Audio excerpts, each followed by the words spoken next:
อมคือเขมรខ្មែរគឺខមហើយខ្មែរគឺជាជនជាតិដែលមានបញ្ញាញាណខ្ពង់ខ្ពស់ចេះឆ្លាក់ថ្មនិងកសាងប្រាសាទបុរាណនេះគឺជាការអះអាងនិងទទួលស្គាល់សារជាថ្មីរបស់អ្នកប្រវត្តិវិទូជនជាតិថៃដែលមិនងប់ងល់និងជាតិនិយមជ្រុលសាស្ត្រាចារ្យសំរិទ្ធលឺឆៃអ្នកជំនាញប្រវត្តិសាស្ត្រអាស៊ីអាគ្នេយ៍បាននិយាយដោយមិនខ្លាចជនជាតិថៃខ្លួនឯងខឹងស្អប់និងប្រមាថក្បត់ជាតិដោយហ៊ានអះអាងក្នុងបទសម្ភាសន៍កម្មវិធី Back to Basic របស់ប៉ុស្តិ៍ថៃ PBS ថាខមគឺខ្មែរហើយគ្មានភ័ស្តុតាងណាអាចបញ្ជាក់ថាថៃគឺជាខមនោះឡើយខ្ញុំសូមប្រែសម្រួលខ្លឹមសារដោយដកស្រង់តែចំណុចត្រង់នេះមកជម្រាបជូនដូចតទៅវាគ្មិនសំរិទ្ធលឺឆៃបានលើកឡើងថាអ្នកវិភាគនិងសិក្សាស្រាវជ្រាវក្នុងប្រទេសដែលជាអ្នកជំនាញខាងប្រវត្តិសាស្ត្រនិងភាសាដូចជាលោកគ្រូសន្តិភក្តីខណ្ឌដែលជាសមាជិកនៃរាជបណ្ឌិតសភានិងលោកគ្រូកាំងវុនខាត់ឈីម៉ាដែលជាអ្នកជំនាញអានសិលាចារឹកដ៏ឆ្នើមបំផុតរបស់ថៃអ្នកទាំងពីរបានបញ្ជាក់ថាខមគឺខ្មែរសូម្បីតែលោកជាតិភូមិស័ក្តិក៏បាននិយាយថាខមគឺខ្មែរដែរខ្ញុំជឿលើអ្នកទាំងនេះអ្នកសម្របសម្រួលបានសួរទៅកាន់លោកបន្តទៀតថាចុះមានជំនឿឬភ័ស្តុតាងណាខ្លះដែលចិត្តគៀកបំផុតដែលអាចឲ្យយើងយល់ថាខមគឺជាជនជាតិថៃតើលោកគ្រូធ្លាប់រកឃើញឬអានជួបដែរទេសាស្ត្រាចារ្យសំរិទ្ធលឺឆៃបានឆ្លើយតបវិញថា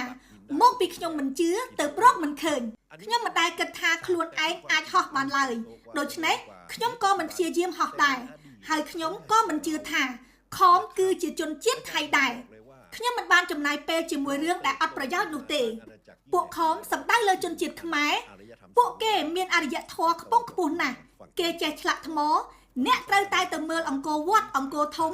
អ្នកត្រូវតែទៅមើលប្រាសាទលើភ្នំដូចជាប្រាសាទព្រះវិហារឬក៏ទៅវត្តភូនៅប្រទេសឡាវចម្ប៉ាសាក់ឬទៅកន្លែងណាក៏បានខ្ញុំធ្លាប់បានធ្វើដំណើរទៅមើលប្រាសាទថ្មទាំងនោះវាអស្ចារ្យណាស់ភាពអស្ចារ្យរបស់គេគឺបញ្ញាញាណដ៏ខ្ពង់ខ្ពស់ក្នុងការកសាងមហានគរនិងប្រាសាទថ្ម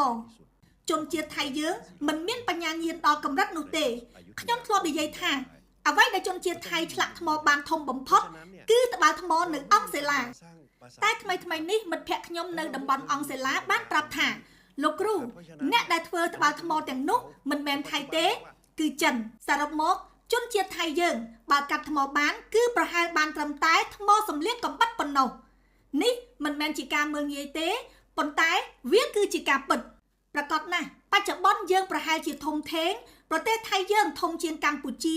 ធំជាងខ្មែរប៉ុន្តែនេះគឺជារឿងបច្ចុប្បន្នស្រុកទេសយើងរីកចម្រើនជាងជឿនលឿនជាងនេះគឺរឿងបច្ចុប្បន្នប៉ុន្តែក្នុងអតីតកាលគេធំជាងយើងរីកចម្រើនឡើងកសាងអាណាចក្រដ៏ធំធេងមកបានក៏ដោយសារយើងផ្អែកលើអរិយធម៌ពីរផ្នែកខាងលិចគឺមននិងខាងកើតគឺខមខ្មែរនេះឯងទើបយើងអាចកសាងអាណាចក្រអយុធ្យាឲ្យរុងរឿងបានយើងមិនត្រូវភ្លេចរឿងនេះទេព្រោះយើងមិនមានសមត្ថភាពឬបញ្ញាញាណក្នុងការកសាងប្រាសាទថ្មឡើយដោយសារយើងមិនដែលចេះដឹងនៅវិជ្ជាទាំងនេះពីមុនមកទេនេះគឺជាអ្វីដែលលោកសាស្ត្រាចារ្យសំរិទ្ធលឺឆៃបាននិយាយបកស្រាយនៅក្នុងកម្មវិធី Back to Basic របស់ស្ថានីយទូរទស្សន៍ប៉ុស្តិ៍ថៃ PBS នាងខ្ញុំនីកាសូមអរគុណ